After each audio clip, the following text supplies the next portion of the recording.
চলুন আজকে একটা মজার গল্প বলি। এই সিনিক বিউটি এনজয় করতে করতে চলুন গল্পটা শুনবেন। মূলত সব গাড়ি ফাড়ি নিয়ে বা গাড়ির প্রবলেম নিয়ে ভিডিও বানানোর কোনো ইচ্ছা বা উদ্দেশ্য আমার ছিল না, কিন্তু royal Enfield Himalayan BS6 granite black এই বাইকটা কেনার পর বহু রকমের হ্যাপা আমাকে পুইতে হচ্ছে। সেটাই বলবো আপনাদের, যেটা আপনাদের পরবর্তী ক্ষেত্রে রয়্যাল এনফিল্ডের গাড়ি কেনার জন্য যে মানসিক সক্ষমতার দরকার পড়ে বা ডিসিশন নেওয়ার জন্য যে ধরনের ভাবনা চিন্তার প্রয়োজন হয়, সেটা এই ভিডিওটা আপনাকে কিছুটা হলেও অ্যাসিস্ট করবে। এ বাবা, এটা ছেলেদের কাছে বাইক মানে অনেকটাই, বহু রকম স্বপ্ন থাকে তো বাইক নিয়ে।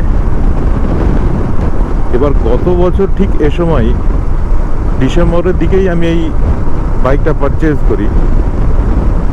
হই হই করে বাইকটা শোরুম থেকে আনার পর বেশ আনন্দেই ছিলাম, কিন্তু যেটা প্রবলেম হলো বাইক চালাতে চালাতে বুঝতে পারলাম একটা নয়েজ আছে। জেনারেলি সমস্ত রয়্যাল এনফিল্ড গাড়িতে এরকম ধরনের একটা নয়েজ থাকে, কিন্তু এই নয়েজটা মেটালিক নকিং নয়েজ। আমি এ নিয়ে শোরুমকে ফোন করি, শোরুম বলে যে ওটা কিছু না, এমনি ফার্স্ট সার্ভিসিং এর পর ঠিক হয়ে যাবে।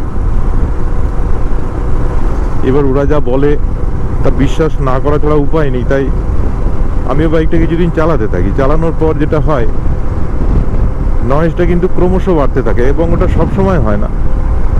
যখন ইঞ্জিন গরম হয়, নিয়ার অ্যাবাউট 35-40 কিলোমিটার ড্রাইভ করার পর এই আওয়াজটা মেটালিক নকিং নয়েজটা আসতে থাকে। ইভেন যখন স্লো ড্রাইভ করি বা গাড়িটা যখন ঘরের মধ্যে ভরছি, তখন কিন্তু এই নয়েজটা আসতে শুরু করে। এবার এই বিষয়টা নিয়ে যখন আমি শোরুমকে বলি, ওরা বারবার ব্যাপারটাকে অ্যানয় করতে চেষ্টা করে। আমি বহু চেষ্টা করার পর যে শোরুমের ওনার ছিলেন তার সাথে কথা বলার পর ব্যাপারটা সর্ট আউট হয় এবং ঠিক হয় ইঞ্জিনের যে টপ হেড বলে আর কি, সেখানকার কিছু কম্পোনেন্টকে রিপ্লেস করা হবে। বুঝুন, প্রথমে ওরা শুনতেই চাইছিল না, যে না এটা কমন নয়েজ, কমন নয়েজ। আপনারাও যদি এরকম নকিং নয়েজ শুনতে পান, তাহলে আমি ইমিডিয়েট আপনাদের রিকোয়েস্ট করব শোরুম ওনার সাথে কথা বলুন। যদি আন্ডার ওয়ারেন্টি হয়, সমস্ত কিছু রিপ্লেস করে দেওয়ার ক্ষমতা ওদের আছে। যাই হোক, তারপরেও কিন্তু আবার আর একটা ইস্যু দেখতে পাওয়া যায়, সেটা হচ্ছে ওডোমিটার বা মাইল মিটারের ওপরে। এখানে কি ফগিং ইস্যু, যেটা ওটা একটা হিমালয়ানের কমন ইস্যু। তো সেই কমন ইস্যুটা নিয়ে আবার আমি ওখানে ওদের সাথে কথা বলি। যাই হোক, 2-3 বার রিপ্লেস করার পরও কিন্তু ওটাও সর্ট আউট হয় না। এই মোটামুটি অবস্থা। এবার 1 বছর হতে চললো বাইকটার, তারপরে আবার আর একটা নয়েজ ইস্যু দেখতে পাওয়া যাচ্ছে, যেটা কিনা জেনারেল যারা ড্রাইভার বা যারা বাইক ড্রাইভ করে, তারা কিন্তু এই নয়েজটা সম্বন্ধে অতটা ওয়াকিবহল না। লো আরপিএম এ একটা চিটপিট চিটপিট আওয়াজ, এটা নিয়ে পড়াশোনা করি। তারপরে যথারীতি আমাকে এবার ইঞ্জিনিয়ার হয়ে যেতে হবে, যা অবস্থা। তো যাই হোক, অটো ডিকম্প্রেসার বলে একটা পার্ট থাকে ক্র্যাঙ্ক শ্যাফটের সাথে, সেটা ইনবিল্ড। তো সেটাকে চেঞ্জ করলে এই টিকটিক বা চিটপিট আওয়াজটা কমে যায়। তারপরেও আরও গ্যাস কিটের দুটো রিং আছে, সেটার জন্য হয়ে থাকে। বা এখানে যে চেন টেনশনার থাকে, এই 3টে কম্পোনেন্ট চেঞ্জ করতে হয়, তারপরে জানা যায় যে এই আওয়াজটা গেছে কিনা। এবার এই বিষয়টাকে নিয়ে যে শোরুম ওনারকে কনভিন্স করা রীতিমতো কঠিন। যাই হোক, আমি যদিও কনভিন্স করতে পেরেছি এবং ওনারা আবার আমাকে ডেকেছেন, সমস্ত পার্টসও চলে এসছে। মানে এখনও রিপ্লেস এবার ওরা করে দেবে কিনা তার 100% কোনো গ্যারেন্টি নেই, কারণ এরপরে ওরা আবার টোটাল ভিডিও করবে নাকি শুনলাম, ফোন করে বলা হয়েছিল। তো এবার আমার এখানে প্রশ্ন হচ্ছে, বাইকের উপরে টোটাল ইনভেস্টমেন্ট আপনার, ইভেন যে ওয়ারেন্টি আছে সে ওয়ারেন্টিগুলোর জন্য আপনি পে আউট করেন। এবার এদের এত বারবার সব জিনিসের ভ্যালিডেশনের অত দরকার কেন? একজনে এসে বলে দিয়ে চলে গেল, ঠিক আছে প্রবলেম আছে তো আছে, এবার সেটা রিপ্লেস করে দিয়ে যদি শর্ট আউট হয় তো দেখে নেবে। তারপরে না তো প্রবলেমটা আইডেন্টিফাই করার জন্যই ওনারা চেন্নাই থেকে বসে বসে ঠিক করেন যে হ্যাঁ এটা প্রবলেম।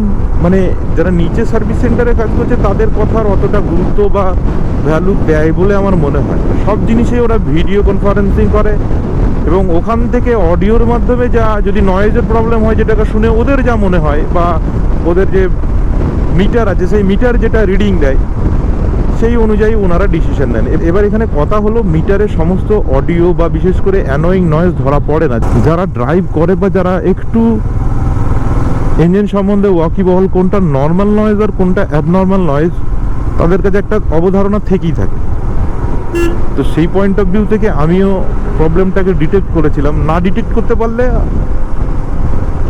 যা চলে হয়ে যাবে, আপনার যেমন অবস্থা সেরকমই থেকে যাবে। আর ওরা বারবার বলে যাবে যে না এটা এ ধরনেরই হয়। দেখুন, একটা ইঞ্জিনের সিম্পল নর্মাল নয়েজ থাকে, হতে পারে সেটা হিমালয়ান হোক বা রাজদূত হোক বা হন্ডা হোক বা ইয়ামাহা হোক, প্রত্যেকটা ইঞ্জিনের একটা নর্মাল আওয়াজ থাকবেই। আর সেটা অ্যাবনর্মাল কিনা কোনো এক্সপার্টের কাছে যাওয়ার দরকার নেই, আপনার কানই যথেষ্ট। কারণ একটা ইঞ্জিনে যদি কোনো জায়গায় নক করে আপনার কান সেটা আইডেন্টিফাই করতে পারবেই, বা কোনো অ্যাবনর্মাল নয়েজ যদি হয় আপনার কান সেটা আইডেন্টিফাই করবেই। তার জন্য কোনো এক্সপার্টের দরকার হয়ে পড়ে না। এবং সেটা এক্সপার্ট যদি বলে যে না এটা নর্মাল নয়েজ, তাহলে জানতে হবে সে এক্সপার্ট নয়, তার মধ্যে ঝোল আছে। আর শোরুমের প্রত্যেকটা এক্সপার্ট এই কথাটাই বলে, হ্যাঁ ওটা নর্মাল নয়েজ, কোনো অসুবিধা নেই। যদি নিতেই হয় এখানে নিয়ে নিই।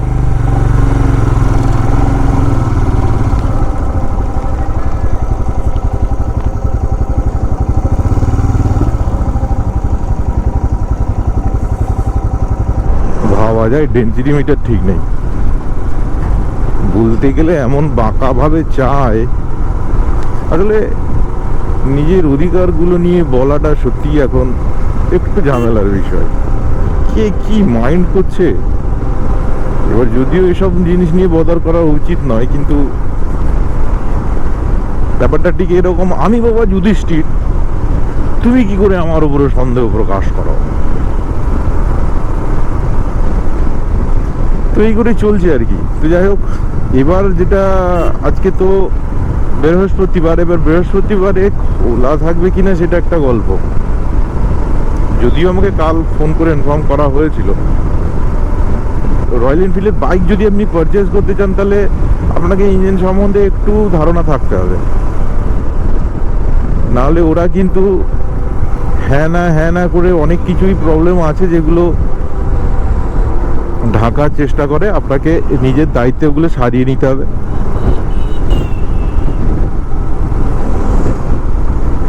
আর মুশকিল হচ্ছে কিছু না কিছু একটা লেগেই থাকে।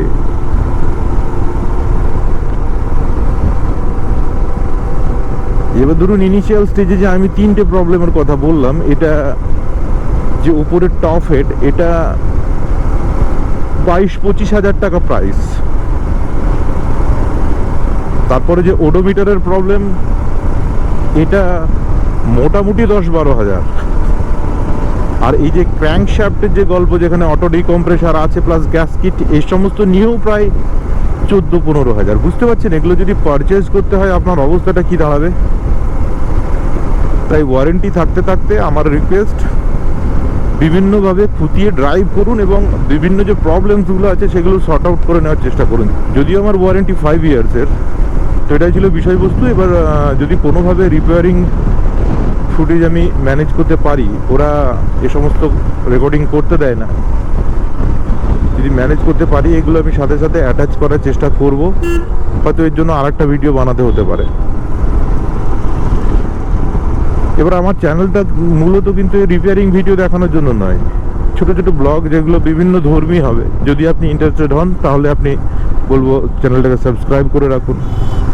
আর চ্যানেলটা নতুন, বুঝতেই পারছেন, তাই আপনার সুচিন্তিত মতামত কমেন্ট সেকশনে দিয়ে চ্যানেলটাকে সাহায্য করবেন। আর ভিডিওটাকে একটু পুশ করার জন্য শেয়ার করবেন আর লাইক করবেন।